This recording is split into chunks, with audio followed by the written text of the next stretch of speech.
Hola, es un gusto saludarlos. Se anuncia oficialmente el inicio de la fase pública de los diálogos entre el gobierno y el ELN. La noticia que se estaba esperando con mucha expectativa. Se dice ya claramente, los diálogos van a ser en el exterior, en 5 países diferentes, en este caso con una amplia participación de la sociedad.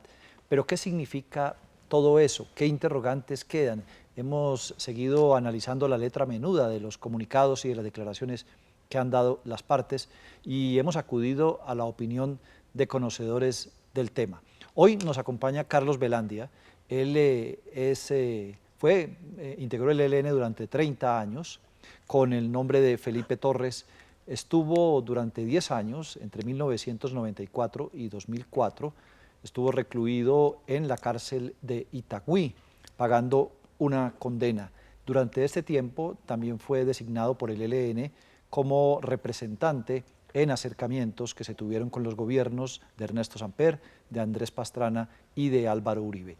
Desde que recuperó la libertad en 2004, ha estado trabajando de manera independiente como consultor, investigador en los temas de paz.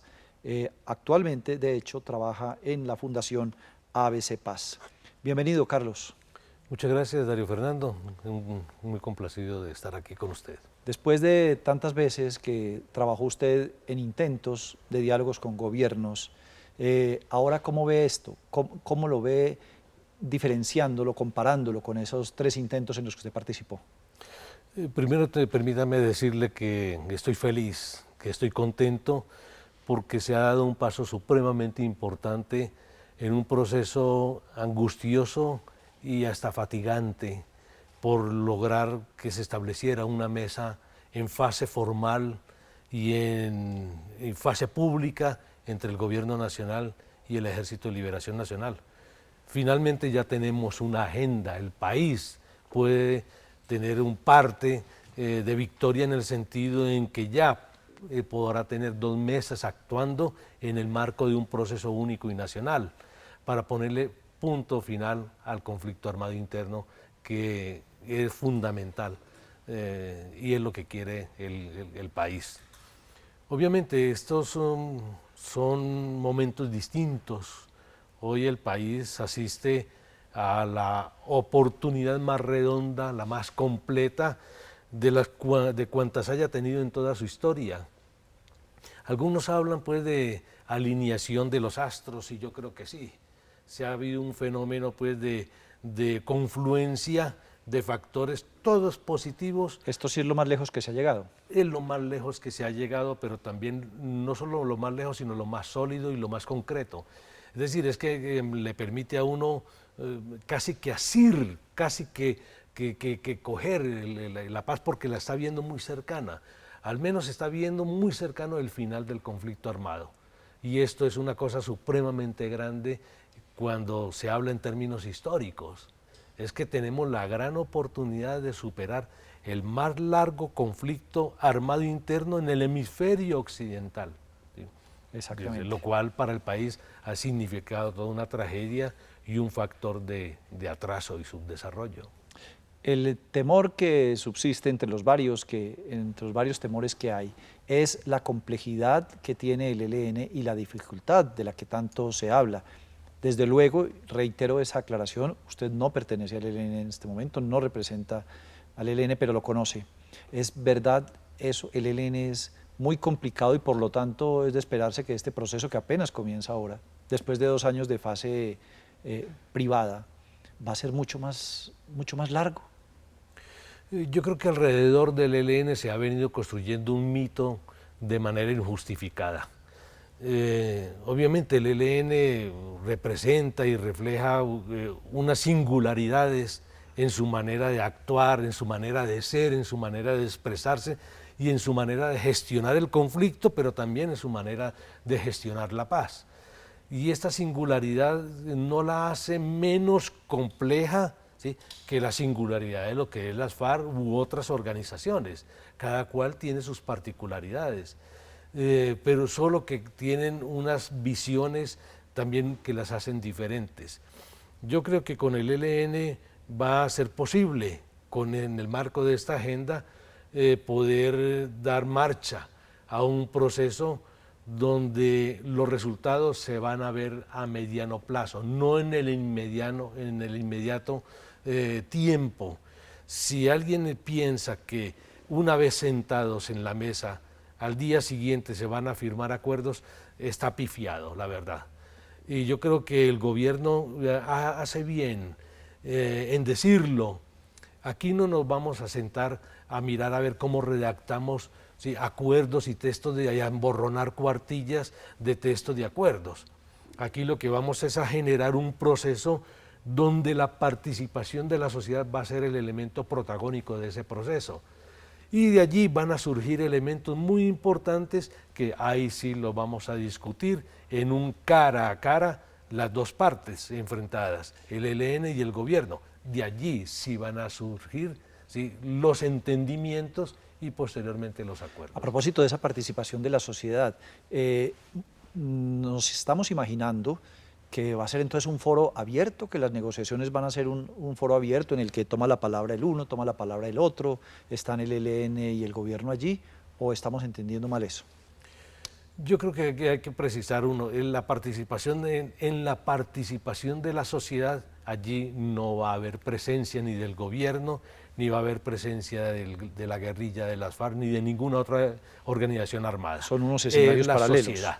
Exacto. Quienes van a darse su modo, sus maneras, sus mecanismos de debate, de discusión, su manera de parlamentar y de debatir, ¿sí?, unos temas que también los pondrán ellos. ¿Qué es lo que les interesa a la sociedad que se discuta en la actualidad?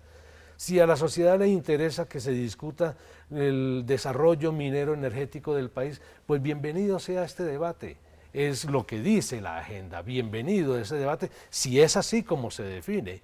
Ahora, lo que no está muy claro es qué hacer con las conclusiones que salgan de estos debates. Sí. ¿Qué valor le dan las partes? La Mesa de La Habana, ellos fueron muy pragmáticos y fueron muy específicos al plantear. Háganse en unos foros temáticos y se los encargaron a la Universidad Nacional, al Centro de Pensamiento de la Universidad Nacional y a Naciones Unidas para que los programaran. Esos foros temáticos van a producir unos resultados. Esos resultados serán insumos para nuestra mesa. Pero cuando los foros terminaron, ya habían avanzado en muchos temas. Por supuesto, Sí. iban avanzando, pero de allí también surgieron grandes aportaciones que fueron incorporadas posteriormente a los acuerdos, ¿sí?, entre la FARC y el gobierno. Carlos, de alguna manera aquí se le está dando un poco de gusto, pero parcialmente, al ELN, que siempre había propuesto unos diálogos a través de una convención nacional o de una constituyente. Sí, ahora lo que no tengo muy claro es qué valor el ELN y el gobierno van a darle a estas conclusiones. Sería muy frustrante que, ¿Ves? que no dieran ese valor. Tendrá que darle un valor, Sí. pero no, en ese momento no conozco.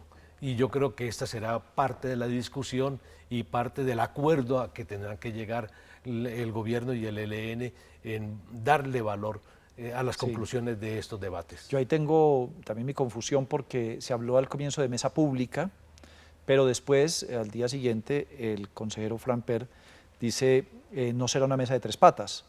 Aquí somos dos y simplemente pues los escenarios de la sociedad civil estarán a un lado y de ellos se tomará.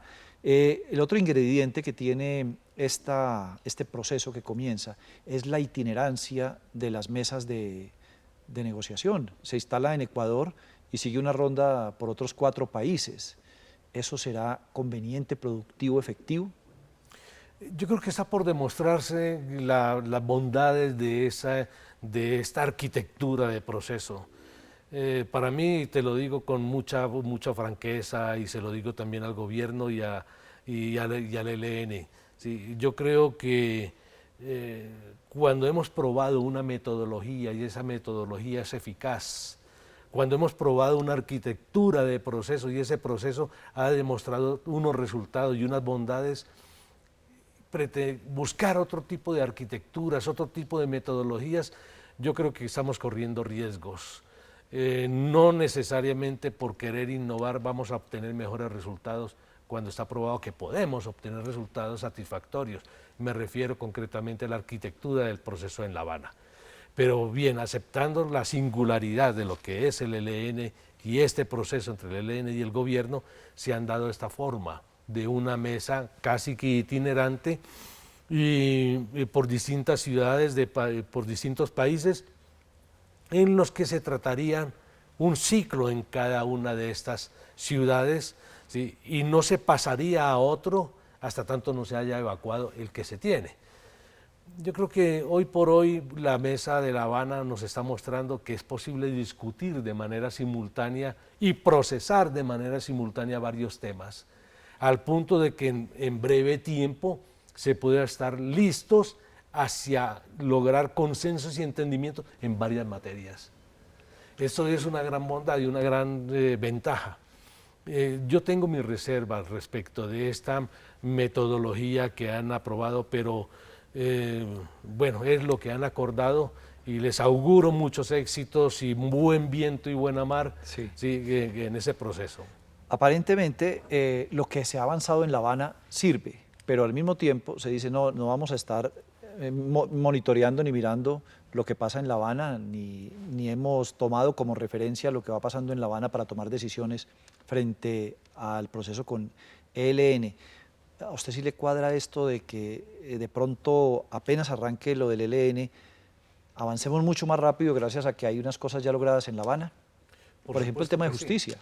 Sí, sí, Darío Fernando, yo creo que decir, no vamos a estar mirando a lo que ha hecho La Habana, obviamente es una frase que quiere mostrar nuestro proceso muy auténtico, nuestro proceso es un proceso propio y de verdad que lo es, pero es que el proceso de La Habana es un proceso también que le pertenece al país y es una realidad política que cada vez se hace más sólida y que esta mesa, la mesa del ELN y del gobierno, no pueden desentenderse de esa realidad política, máxime cuando está produciendo también unos resultados que tendrán un impacto en la vida nacional y que tendrán un impacto también en la otra mesa. Te coloco un ejemplo muy concreto. En la mesa de La Habana se discutió un punto de víctimas y en ese marco del punto de víctimas se trataron los temas de justicia y se llegó a un acuerdo de construir una jurisdicción especial para la paz. Hoy en día esa jurisdicción especial para la paz hace parte ya de un entendido nacional que el conjunto de la sociedad lo viene abrazando, lo viene entendiendo y la comunidad internacional también. No podrá haber dos jurisdicciones especiales de paz, una para una organización insurgente y otra para otra. ¿Sí? Aquí la jurisdicción especial es una sola. De modo que ese resultado tendrá que mirarlo de manera directa y de manera frontal, ¿sí? La mesa del ELN y el gobierno nacional. De modo que no es tan exacto que no vamos a mirar la mesa de La Habana. Sí habrá que mirarla. El proceso comienza con una primera declaración del presidente Juan Manuel Santos diciendo que si hay secuestrados, pues no se puede instalar la mesa. Y el jefe negociador del ELN, Antonio García, diciendo no nos pueden poner condiciones, esto tenemos que negociarlo. Eso es un mal comienzo. Es un comienzo que se hace en medio de unas condiciones, pudiéramos decir, conflictivas. Hablar en medio del conflicto, con lo que ha significado el conflicto, con lo que hace el uno y hace el otro en el conflicto, y dar por hecho que en esas condiciones vamos a hablar, pues decirle al otro, oiga, hablamos en medio del conflicto, pero usted no puede hacer esto y esto y esto. Se entiende, es de mal recibo porque se interpreta que me está poniendo unas condiciones que me colocan en una situación de desventaja. O como ha dicho Antonio García de manera muy clara, dice, si usted me pone condiciones, yo estaría también en el mismo derecho de ponérsela a usted y no nos hemos sentado a la mesa. Sentémonos a la mesa y discutamos estos temas. Pero yo quiero ir un poco más allá en relación con el tema del secuestro. El tema del secuestro es una práctica que ha llevado al agotamiento, ¿sí?, de la sociedad. La sociedad no lo admite, no lo aplaude por muchas explicaciones que se le quieran dar, por muchas razones que se le quieran dar y justificaciones, ¿sí? La sociedad no lo admite, ni tampoco la comunidad internacional está dispuesto a acompañar este tipo de actos, sobre todo porque representa una carga humanitaria difícil de soportar. Segundo, ¿sí?, porque hiere la sensibilidad, sí, de la ciudadanía. Tercero, el gobierno nacional tiene una presión tremenda, y el gobierno nacional, el presidente Santos, tiene una presión de sectores de oposición muy beligerantes, con mucho poder, que lo atarzanan, ¿sí?, si él llegara a aceptar y sentarse en una mesa con el ELN teniendo secuestrados y con la posibilidad de seguir haciendo secuestros. Claro. Yo lo he dicho, y lo he dicho de manera abierta, y no desde ahora, sino de años, de tiempos atrás, y se lo he pedido como un hermano, ¿sí?, al Comando Central del Ejército de Liberación Nacional. Les he dicho, descárguense, eso es un fardo muy grande, no lleguen a una mesa de diálogos con el secuestro ni con secuestrados. Hay que llegar livianos, ellos lo entienden y ellos quisieran hacerlo, pero tampoco quieren hacerle concesiones, al contrario. Ahí es donde está... Parece difícil eso. Claro que los días previos al anuncio se produjo la liberación del ingeniero Cabrales, se produjo la liberación del cabo Villar, y ahora se ha anunciado la liberación del cabo Romero, si mal no recuerdo este apellido. Se han dado unas liberaciones a cuentagotas, pero el ELN ha sido muy reacio a eso. Es que en los acercamientos con Samper había secuestrados, en los acercamientos con Pastrana estaban secuestrados los del avión de Avianca, y cuando hubo acercamientos con Uribe seguían secuestrados, y en ninguno de esos casos ha podido avanzar es porque no sueltan secuestrados. Sí, esta es una situación pues que... Es una intransigencia. Podría ser visto como una intransigencia, pero hoy por hoy es un inconveniente tremendo para el buen futuro y para la salud de un proceso de paz. Yo creo que, hay que trabajar en ese concepto pues, del cuidado en términos de salud, del cuidar la mesa. La mesa hay que protegerla, hay que rodearla, hay que alimentarla de buenos actos, hay que generar confianza en torno a la mesa. Y una de las formas de generar confianza en torno a la mesa es haciendo actos positivos, acciones positivas. Y en ese sentido es que yo he sido tan persistente en plantearle al ELN, prescriban la práctica del secuestro, liberen los secuestrados que tengan en el momento, ¿sí?, y recibirán el aplauso total y absoluto de esta sociedad y del mundo entero. Además de que será visto como un acto reconciliatorio, que de verdad lo es, y está en manos de ellos. No, esto no los hace menos fuertes o los hace más débiles frente al contrincante, que es el gobierno. No, antes le abrirían una compuerta, pudiéramos decir, a una mejor relación y para obtener una mejor mirada por parte de la sociedad. Dentro de esas posibilidades y de gestos cabría también, ¿y usted recomendaría un cese del fuego? El cese del fuego, sí, hay que construirlo, hay que llegar allí. Yo no creo que sea muy práctico partir desde el cese bilateral del fuego, como punto de partida, pero sí creo en el cese unilateral del fuego, tal como lo hizo la guerrilla de las FARC. Y en esto aquí hay que pararse en la montaña más alta del país y quitarse el sombrero para saludar a las FARC por ese gesto tan magnánimo, tan grande que han hecho, porque le han procurado un gran alivio a la sociedad al hacer un cese unilateral, corriendo todos los riesgos, siendo incluso habiendo una gran actitud hostil por parte de las Fuerzas Armadas.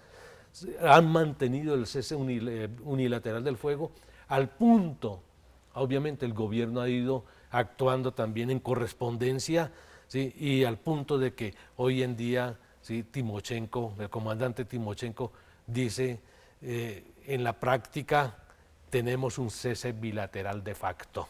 Bueno, Y esto es un gran alivio para la sociedad. es muy difícil que el país acepte cuando usted dice que las FARC han tenido un gesto magnánimo o que después el ELN tendría un gesto magnánimo con la sociedad, pues cuando ha sucedido todo lo que ha sucedido y cuando ha costado tantos muertos a esa sociedad. Yo creo que también la sociedad tiene derecho a ver una guerrilla golpeada y parcialmente vencida. O sea, no es que sea solo un acto de generosidad. Mira, hay que entenderlos en un contexto de qué tipo de conflicto es el que tenemos. Estamos en una guerra que lleva 50 años y una de las partes decide, oiga, no voy a echar más tiros para poder oxigenar el proceso de paz.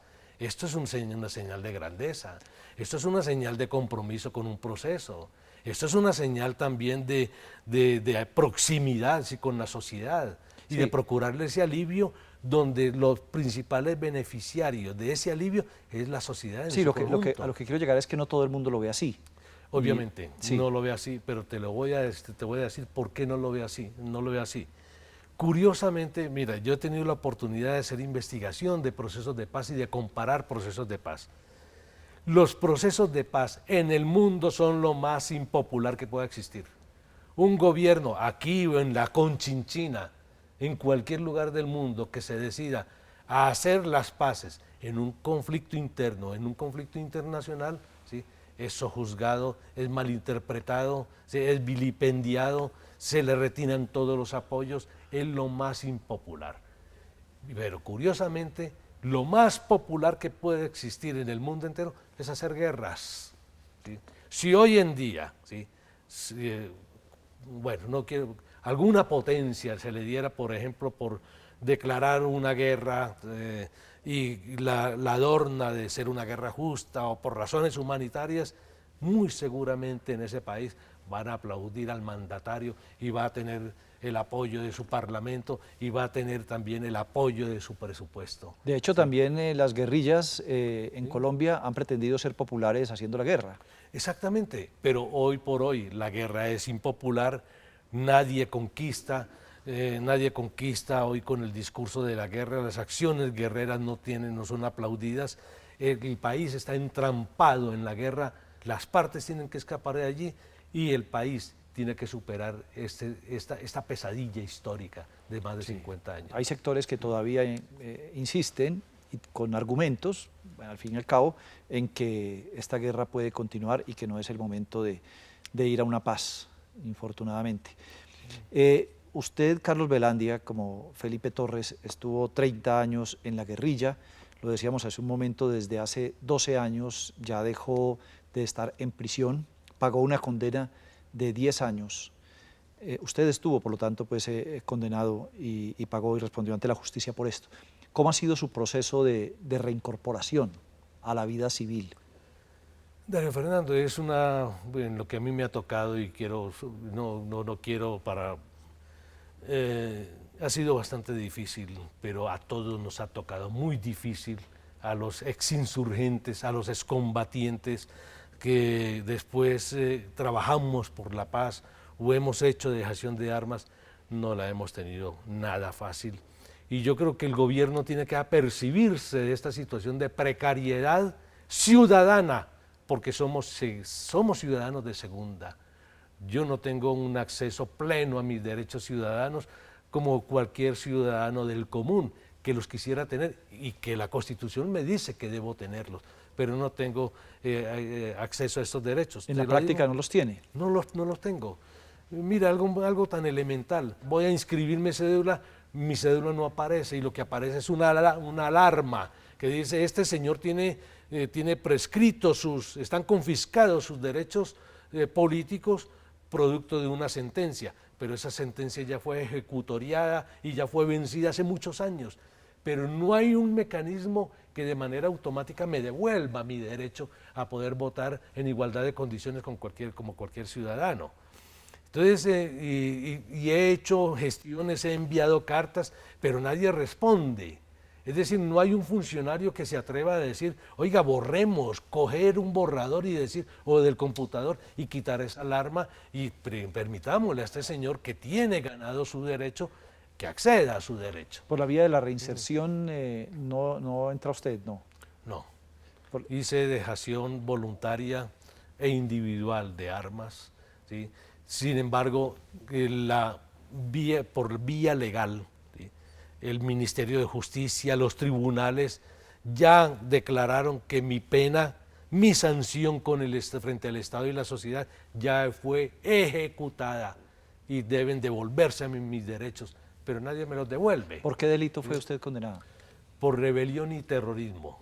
Sí. Rebelión, sí, reconocido como un delito político, y terrorismo como el calificativo que se le dio, ¿sí?, a la organización a la que he pertenecido, pero no porque hubiese cometido un acto en particular. A mí no se me condenó porque usted puso tal bomba o porque hizo tal acción, no, sino usted por ser dirigente de una organización revolucionaria y además ser terrorista, pues rebelión y terrorismo. Le estaba preguntando eso, Carlos, porque ¿qué va a pasar ahora?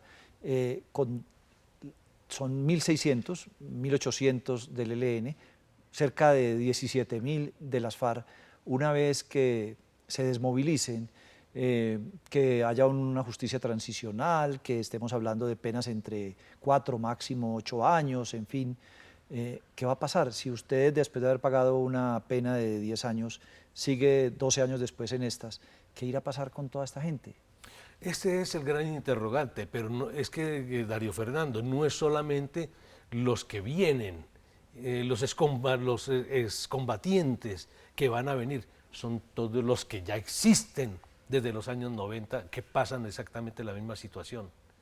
Entonces, a lo largo de 50 años se ha creado una masa de gentes, de grupos familiares que no tienen acceso pleno a sus derechos. Y son gentes que están en la marginalidad de la sociedad, en la marginalidad del derecho, en la marginalidad, y no están delinquiendo. Están como ciudadanos, pero no tienen acceso. Mire, otra de las cosas muy tan elementales.